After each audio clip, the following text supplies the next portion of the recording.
Hello students, आज मैं आपके सामने इकोनॉमिक्स का एक नया कॉन्सेप्ट लेके आई हूँ कि माइक्रो और मैक्रो इकोनॉमिक्स में क्या डिफरेंस है।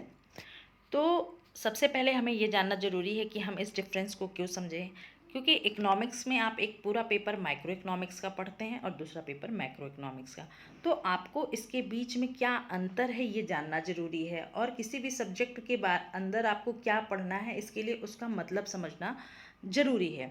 दूसरा, हम न्यूज़पेपर में जो आर्टिकल्स आते हैं जो इकॉनमी से रिलेटेड होते हैं, कभी कभी उसमें अगर माइक्रो और माइक्रो शब्द का प्रयोग किया जाता है, तो आपको अगर इसका डिफरेंस पता होगा तो आप उस आर्टिकल को ज़्यादा बेहतर से समझ सकते हैं, क्योंकि इकोनॉमिक्स के जो टर्म होते हैं वो टेक्निकल होते हैं, पर अगर हम उसका मीनिंग समझ लें तो वो हमारे लिए आसान हो जाता है।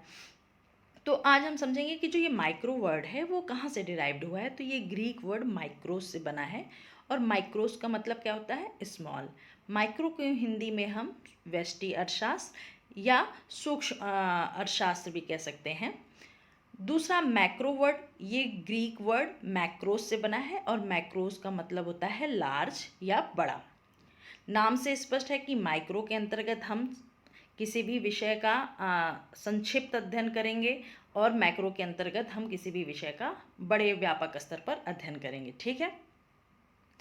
अब अगर हम इसकी परिभाषा समझने की कोशिश करें तो माइक्रो इकोनॉमिक्स के अंतर्गत हम अर्थव्यवस्था के किसी एक इकाई या किसी एक फर्म का अध्ययन करेंगे, या मान लीजिए हम इंडिविजुअल कंज्यूमर की बात करें या इंडिविजुअल प्रोड्यूसर की बात करते हैं, तो अगर हम इकॉनमी के एक किसी पार्ट का अध्ययन करते हैं तो that is called micro economics. लेकिन अगर किसी भी विषय का अध्ययन हम संपूर्ण अर्थव्यवस्था के संदर्भ में करते हैं तो वो मैक्रो इकोनॉमिक्स कहलाता है। अब हम ये जानेंगे कि माइक्रो इकोनॉमिक्स का जनक किसे कहते हैं। तो एडम स्मिथ को कहते हैं। उनकी फेमस बुक का क्या नाम है? The wealth of nation. दूसरा, मैक्रो इकोनॉमिक्स का जनक किसे कहते हैं? तो वो जॉन मेनार्ड कीन्स को कहते हैं। उनकी जो फेमस बुक थी the general theory of employment, interest and money, जो कि 1936 में पब्लिश हुई थी। पहले जो इकोनॉमिस्ट थे वो इकॉनमी का अध्ययन माइक्रो इकोनॉमिक्स के रूप में ही करते थे, लेकिन जब 1929 में डिप्रेशन आया, ग्रेट डिप्रेशन, तो उस दौरान एक अर्थव्यवस्था में व्यापक स्तर पर बेरोजगारी छाई रही, मंदी की स्थिति बनी रही बहुत लंबे समय तक। तो ऐसी स्थिति में कीन्स आए और उन्होंने ये बताया कि हमें जो अर्थव्यवस्था के विभिन्न चर हैं उनका अध्ययन संपूर्ण अर्थव्यवस्था के संदर्भ में करना चाहिए, उनका विश्लेषण करना चाहिए, उससे संबंधित नीतियाँ बनानी चाहिए। और उन्होंने बताया कि अगर मंदी को हमें दूर करना है तो सरकार को बाजार में हस्तक्षेप करना होगा, उन्हें इंफ्रास्ट्रक्चर पर इन्वेस्टमेंट करना होगा, तभी लोगों को रोजगार प्राप्त होगा, आय प्राप्त होगी, और वो आय वो इकॉनमी में खर्च करेंगे, तभी जाके डिमांड बढ़ेगी और इन्वेस्टमेंट बढ़ेगा। तो इसलिए जो मैक्रो इकोनॉमिक्स की शुरुआत कर सबसे पहले जो किया है वो कीन्स ने ही किया है, इसलिए हम इन्हें मैक्रो इकोनॉमिक्स का जनक भी कहते हैं। अब हमें ये समझना है कि माइक्रो इकोनॉमिक्स के टूल क्या है। इकोनॉमिक टूल, तो डिमांड एंड सप्लाई। अगर आपसे कोई बात करता है कि अच्छा demand and supply micro economics के अंतर्गत पढ़ेंगे या मैक्रो, तो आप सीधा बताएंगे, क्योंकि डिमांड एंड सप्लाई की जो बात की जा रही है ये माइक्रो इकोनॉमिक्स का है। वहीं जब हम aggregate demand and aggregate supply की बात करेंगे तो मैक्रो इकोनॉमिक्स, जैसा कि हमने पहले भी आपको बताया कि मैक्रो इकोनॉमिक्स के अंतर्गत हम संपूर्ण अर्थव्यवस्था के संदर्भ में किसी भी विषय का अध्ययन करेंगे, और माइक्रो इकोनॉमिक्स में हम अर्थव्यवस्था के एक किसी भाग का अध्ययन करेंगे। ठीक है। दूसरा, माइक्रो इकोनॉमिक्स के अंतर्गत किन किन विषयों का अध्ययन करेंगे? जाहिर सी बात है, individual firm, individual saving, market analysis, price fluctuation, price determination of A firm, output, welfare economics, opportunity cost आदि चीज़ों का अध्ययन, हम विषयों का अध्ययन माइक्रो इकोनॉमिक्स के अंतर्गत करेंगे। माइक्रो इकोनॉमिक्स को इसलिए हम लोग कीमत सिद्धांत भी कहते हैं।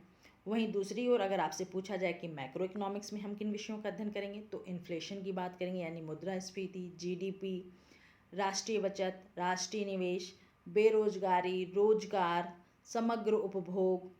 ठीक। तो ये इन सभी विषयों का अध्ययन जो है हम मैक्रो इकोनॉमिक्स के अंतर्गत कहते हैं। मैक्रो इकोनॉमिक्स को हम लोग क्या कहते हैं? इनकम एंड एम्प्लॉयमेंट थ्योरी के नाम से भी जानते हैं। ठीक है। अब हम इसे एक उदाहरण से समझने की कोशिश करेंगे कि माइक्रो और मैक्रो में क्या डिफरेंस है। तो फॉर एग्जांपल मान लीजिए अगर आप इकॉनमी में टेलीकॉम इंडस्ट्री है इसका आप अध्ययन करते हैं कि इस इंडस्ट्री का मार्केट शेयर कितना है, कितना प्रॉफिट गेन कर रहा है, कितने लोगों को एम्प्लॉयमेंट दे रहा है इकॉनमी में। तो अगर आप इन सभी चीज़ों का पूरा जितना टेलीकॉम इंडस्ट्री के अंदर जितने भी कंपनीज आती हैं सभी का आप अध्ययन करते हैं, तो ये मैक्रो कहलाएगी, ठीक, स्टडी। वहीं दूसरी ओर अगर हम आपसे कहें कि टेलीकॉम इंडस्ट्री में आप केवल रिलायंस जियो का आप अध्ययन करिए और बताइए कि इनका मार्केट शेयर कितना है, इनका प्रॉफिट हर साल का कितना है, कितने लोगों को ये एम्प्लॉयमेंट दे रहे हैं, तो ये स्टडी आपकी क्या कहलाएगी, माइक्रो कहलाएगी। ठीक है। देखिए, जो सरकार जो नीतियाँ बनाती है, ठीक, उसका जो नीतियों का निर्माण करती है, ये मैक्रो इकोनॉमिक्स के अंतर्गत आता है, क्योंकि ये सभी के लिए होता है। लेकिन जो इसका प्रभाव होगा वो क्या होगा, माइक्रो इकोनॉमिक्स की तरह होगा, यानी हर कंपनी पर इसका कोई ना अलग अलग प्रभाव पड़ेगा। ठीक। वहीं दूसरी ओर जब आ, एक कोई फर्म होती है, वो अपने लिए कोई नीति बनाती है, तो वो माइक्रो इकोनॉमिक्स का विषय होता है।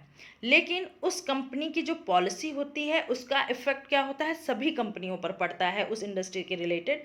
तो इसका जो इफ़ेक्ट है वो मैक्रो इकोनॉमिक्स के अंतर्गत आएगा।